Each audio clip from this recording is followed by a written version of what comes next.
সময় রাত 11টা। 16 বছর বয়সের এক যুবক দোকান বন্ধ করে ঘুম থেকে ডেকে তুলে রাসেল। ঘুম থেকে তুলে নিয়ে যায় বাড়ির পাশে। প্রথমে ভালোমতো কথোপকথন চললেও এক সময় শুরু হয় তর্কাতর্কি থেকে হাতাহাতি। এক পর্যায়ে বালকটি ছুরি বের করে আঘাত করে বসে রাসেলকে। তারপর সেখান থেকে পালিয়ে যায়। রাসেলের ফ্যামিলির লোক ধরাধরি করে নিয়ে যায় শহীদ জিয়াউর রহমান মেডিকেল কলেজে। হসপিটালে যাওয়ার পর ডাক্তার বলে he is no more. Police ও স্থানীয় সূত্রে জানা যায় তাদের মধ্যে দীর্ঘদিন ধরেই অনলাইন গ্যাম্বলিং এর টাকা নিয়ে বিরোধ চলছিল। এটা কোনো সাজানো গল্প নয়, বগুড়ায় ঘটে যাওয়া একটি বাস্তব ঘটনা। এটা তো শুধু একটি ঘটনা বললাম, এমন হাজারো ঘটনা ঘটছে বাংলাদেশে। কি এই অনলাইন ক্যাসিনো? কিসের জন্য এটার সৃষ্টি? এটা কি আপনার উপকারের জন্য সৃষ্টি করা হয়েছে নাকি আপনার ক্ষতির জন্য? এটি কিভাবে খেলে, কেন খেলে, মানুষকে কিভাবে বোকা বানায়, তার সবকিছু আলোচনা করব আজকের এই ভিডিওতে। একটি রিকোয়েস্ট থাকবে, যারা এই নেশায় আসক্ত নয় তারাও ভিডিওটি দেখবেন, এবং যারা অলরেডি 5 লক্ষাধিক বোকার লিস্টে আছে তারা তো অবশ্যই দেখবেন, কারণ শেষে রয়েছে আপনার জন্য একটি বিগ নিউজ। তো চলুন দেরি না করে শুরু করা যাক।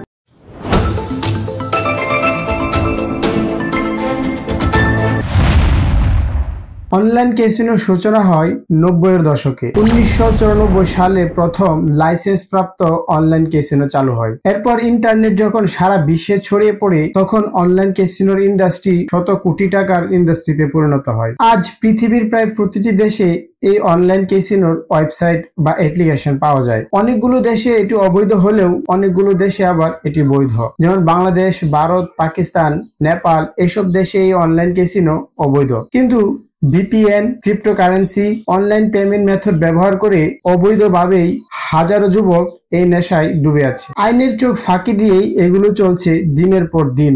অনলাইন ক্যাসিনো হচ্ছে এমন এক ধরনের ওয়েবসাইট বা অ্যাপ্লিকেশন যা বাস্তব ক্যাসিনোর মতোই খেলা হয়, যেমন স্লট, পোকার, রুলেট এবং স্পোর্টস বেটিং। এগুলোতে মানুষ বাস্তব টাকায় বাজি ধরে, আবার কিছু ফ্রি খেলার অপশনও থাকে আপনাকে নেশায় আসক্ত করার জন্য। ফ্রি খেলার অপশনের মাধ্যমে তারা আপনাদের ব্রেন ওয়াশ করে, কারণ বাস্তব ক্যাসিনোতে যেতে হয়, কিন্তু অনলাইন ক্যাসিনোতে যাওয়ার দরকার পড়ে না ভিসা বা কোনো টিকিটের। শুধু আপনার হাতে একটি ফোন বা কম্পিউটার হলেই চলে।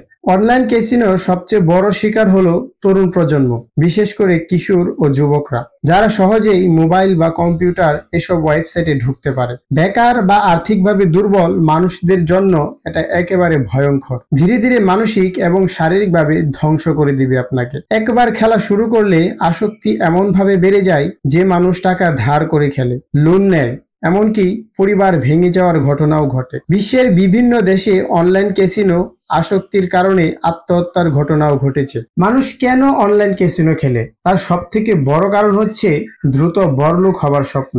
অনেকে ভাবে একটু ভাগ্য ভালো হলেই বদলে যাবে জীবন, এক ক্লিকেই হয়ে যাব শত কোটি টাকার মালিক। কেউ খেলে বিনোদনের জন্য, আবার কেউ খেলে সময় কাটানোর জন্য, আবার অনেকেই হতাশা বা বেকারত্ব থেকে মুক্তি পাওয়ার জন্য অনলাইন জুয়া খেলে। মানুষের মস্তিষ্কে থাকে এক ধরনের মনস্তাত্ত্বিক ফাঁদ, যেখানে ছোট ছোট জেতা তাকে বারবার খেলার দিকে ঠেলে দেয়। এটাই অনলাইন ক্যাসিনোর আসল শক্তি, মানুষের দুর্বলতাকে কাজে লাগানো।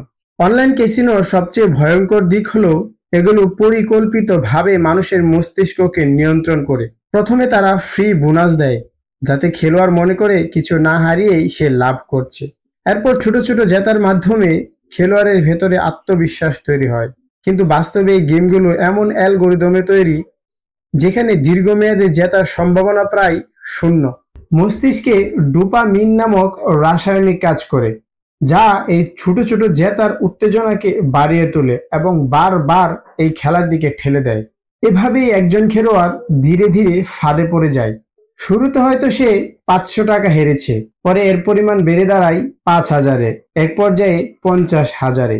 এরপরে সবকিছু বিক্রি করে অনেকে এর ফাঁদ থেকে বের হতে পারে না। অনলাইন ক্যাসিনো শুধু টাকা হারানোর জায়গা নয়, এটা জীবনের সবকিছু কেড়ে নেওয়ার এক ভয়ঙ্কর ফাঁদ। কেউ যদি ভাবে সে একদিনে ধনী হয়ে যাবে, তবে সে আসলে ধ্বংসের পথে হাঁটছে। পরিসংখ্যান বলে শেষ পর্যন্ত যেতে শুরু ক্যাসিনো, আর হার মানে খেলোয়াড়। এই ইন্ডাস্ট্রি মানুষের দুর্বলতাকে ব্যবসায়িকভাবে ব্যবহার করে, আর তাতে সর্বনাশ হয় পরিবার, কেরিয়ার আর ভবিষ্যতের। তাই মনে রাখবেন, অনলাইন ক্যাসিনো কোনো সময় আপনার ভবিষ্যৎ গড়ার পথ নয়, এটা হচ্ছে আপনার ভবিষ্যৎ নষ্ট করার এক গভীর গহ্বর। জীবন গড়ার অসংখ্য উপায় আছে, কিন্তু অনলাইন জুয়া সে পথ নয়। যারা অলরেডি এই নেশায় আসক্ত তাদের জন্য রয়েছে একটি বিগ নিউজ। চলেন নিউজটি দেখে আসি। যদি কারো মোবাইলে এই অনলাইন ক্যাসিনোর কোনো অ্যাপস পাওয়া যায়, সেটাই তাকে শাস্তি দেওয়ার জন্য যথেষ্ট। 2 বছরের কারাদণ্ড এবং 1 কোটি টাকা আর্থিক জরিমানা অথবা উভয় দণ্ডে দণ্ডিত হবে। যারা খেলবেন এই অনলাইন ক্যাসিনোতে, যারা মনে করবেন যে এটা লটারির মতো টাকা উৎপাদনের একটা ভালো জায়গা, টাকা পাওয়ার জায়গা, তারা যেন দুবার ধর্মের কথা যদি বলি, দেশের আইনের কথা যদি বলি, কোথাও যেটাকে অ্যালাউ করে না, সেই কাজটা করে আমরা এরকম দণ্ডে দণ্ডিত হতে যাব না। বুঝলে বুঝপাতা, না বুঝলে তেজপাতা। যারা চ্যানেলে নতুন তারা অবশ্যই চ্যানেলটি সাবস্ক্রাইব করে পাশে থাকবেন, এবং যারা অলরেডি সাবস্ক্রাইব করে আছেন তারা ভিডিওটি শেয়ার করুন, লাইক করুন। অসংখ্য ধন্যবাদ সবাইকে এতক্ষণ পাশে থাকার জন্য। যদি এমন রাজনৈতিক এবং তথ্যবহুল ভিডিও আপনাদের পছন্দ হয় তাহলে উপরের এই ভিডিওটি ঘুরে দেখে আসতে পারুন। ধন্যবাদ সবাইকে।